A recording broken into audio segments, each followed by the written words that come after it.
Okay, guys, today we're still talking about quadratics. We're going to talk about specifically quadratic roots and the discriminant. So let's go ahead and define a few of these things so we know what we're talking about. So a quadratic root is the points at which the parabola intersects the x-axis. It is also called the zeros, the solutions, and the x-intercepts. So this one thing has 4 different names. So when it's asked in a question, you got to know it all means the same thing. So it's called the roots, zeros, solutions, or the x-intercepts. It's called the zeros because when y equals 0, what is x is what it's referring to. Okay, so when we have 2 solutions, that means that the graph could look something like this, going up or down, but it's crossing twice. When it is 1 solution, it could look like this because it's only crossing it 1 time. When it's no solution, means it's never crossing the x-axis. So yeah, there's nothing there. It's never going to cross. All right, so let's look at how do we figure this out when we're given an exact problem. Okay, so the first thing we're going to do is we got to find the vertex. Okay, so we find the vertex first. So we plug into negative b over 2a because that's how my formula for finding the vertex. So I'm going to have negative 4 over 2 times 1, which gives me negative 2. Remember, we want that in the middle. So I'm going to have negative 2. So now that means I can take my handy dandy calculator, punch this into the y equals. So we punch x squared. Remember, we use this button for the x. And then I'm going to go to my table of values, second table. And I can just scroll and look at negative 2. When x equals negative 2, what is the y? Negative 9. And then I fill in my table in both directions from there. So I'm going to have negative 3, 4, 5, negative 1, 0, 1, negative 8, negative 5, 0. And notice the y-axis is where it repeats. Okay. And when I'm looking at this, I can see that right here, because remember, x-intercepts are written as some number, comma, 0. So when I'm looking at the table of values, I can see, oh, this is written in that format. This is written in that format. Okay. So therefore, those right there are my x-intercepts, which means they are my solutions. Now we need to see, well, let's make sure it's got a graph that way. So I'm going to plot my points. So I'm going to have negative 5, 0.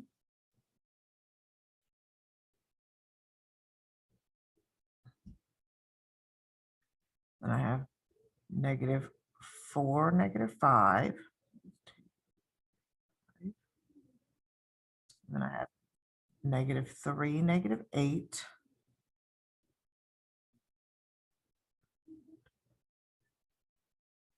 And then I have negative 1, negative 9. And then everything's going to repeat after that. So I really don't even have to count. I've just got to make sure that I do. And yep, and now I play connect the dots.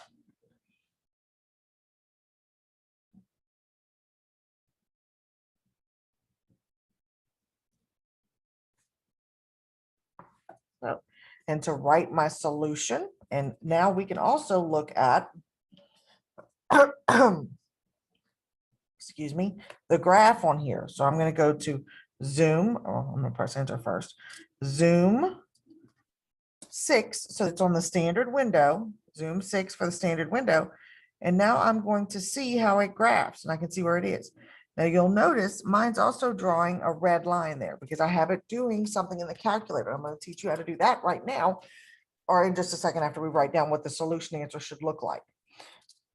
Okay, because right now, there's my roots. So my answer should look like in a curvy bracket, and we write it in order from least to greatest. We write -5, comma 1. Okay, so write answer in set notation, least to greatest. Write it in set notation from least to greatest. All right, now we're going to talk about, well, how can I figure out this and confirm this in the calculator? Excuse me. So we're going to write down those steps. So for in the calculator, first thing that you do is type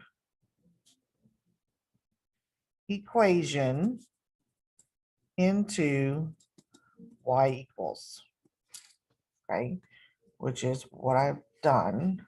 I've got a nasty glare here. I have to switch sides so that the glare is not on the calculator.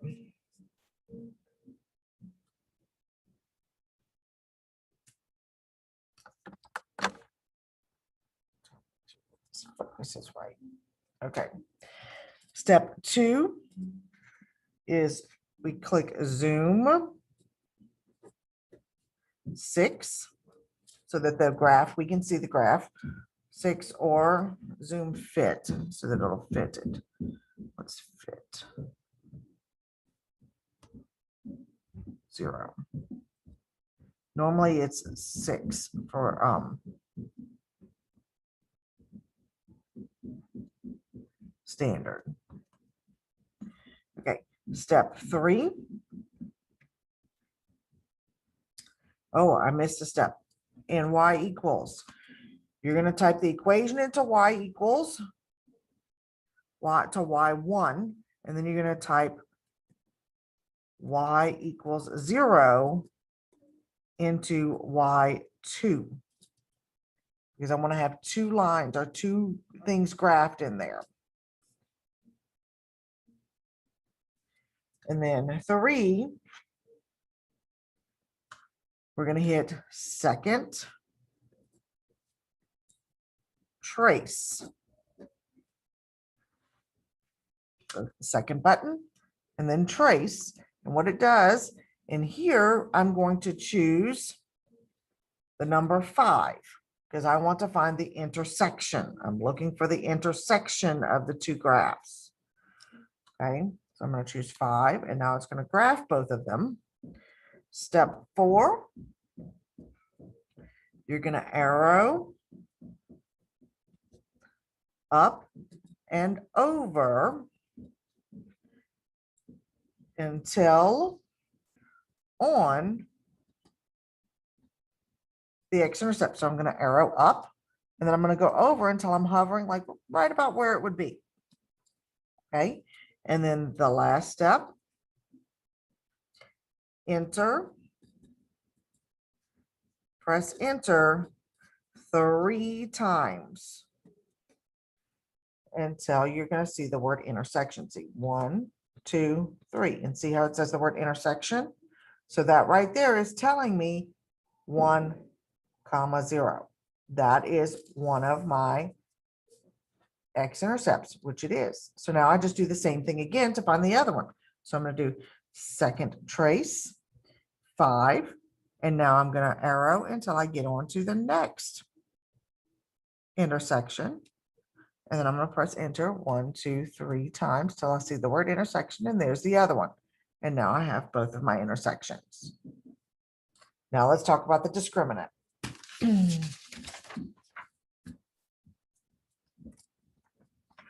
Yes, with the, you still have to graph everything, but you've got the calculator. You still have to fill in your table of values. You still have to graph it, but it's able to give you the calculator, is able to give you your information quite quickly. The discriminant, that's down here. Okay, so if we're talking about the discriminant, it is used, the discriminant is used to determine the number of solutions. So if it's just asking you how many solutions there would be, you would use the discriminant to determine that information. Okay. The formula for the discriminant is b squared minus 4ac. Now, this formula, all this information is given on a formula chart, but it's inside of a formula we will learn, and you've got to understand where that is, and we'll get there. Okay. So you have D is, if D is greater than, so this is all D equals this information.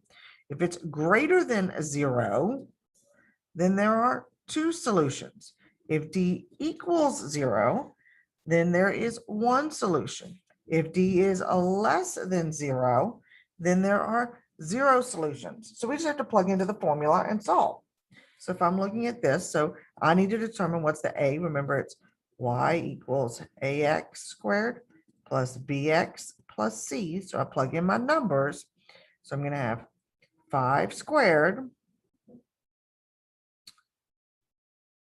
minus 4 times 1 times 4, because we have that a equals 1, b equals 5, c equals 4, and we plug in and we simplify.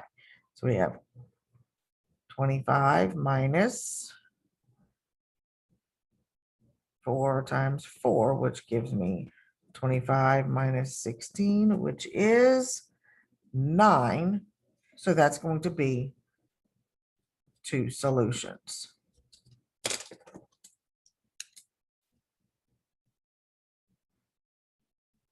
Okay, looking at 12. All right, I've got, actually not 12. I want to do 8. Okay, my A is 1, B is -3, C is 10. So I've got a -3, so that's in parentheses. I've got to put that in parentheses. -3 squared minus 4 times 1 times 10. So that's going to give me 9 minus 4 times 10. So that's 9 minus 40. So that's going to give me a -31. If it's a negative number that's less than 0, then it is 0 solutions. Okay. You're to finish the notes in the classwork homework. You'll have a great day. Thank you. If you have any questions, pause it, rewind, or come and ask me. Bye.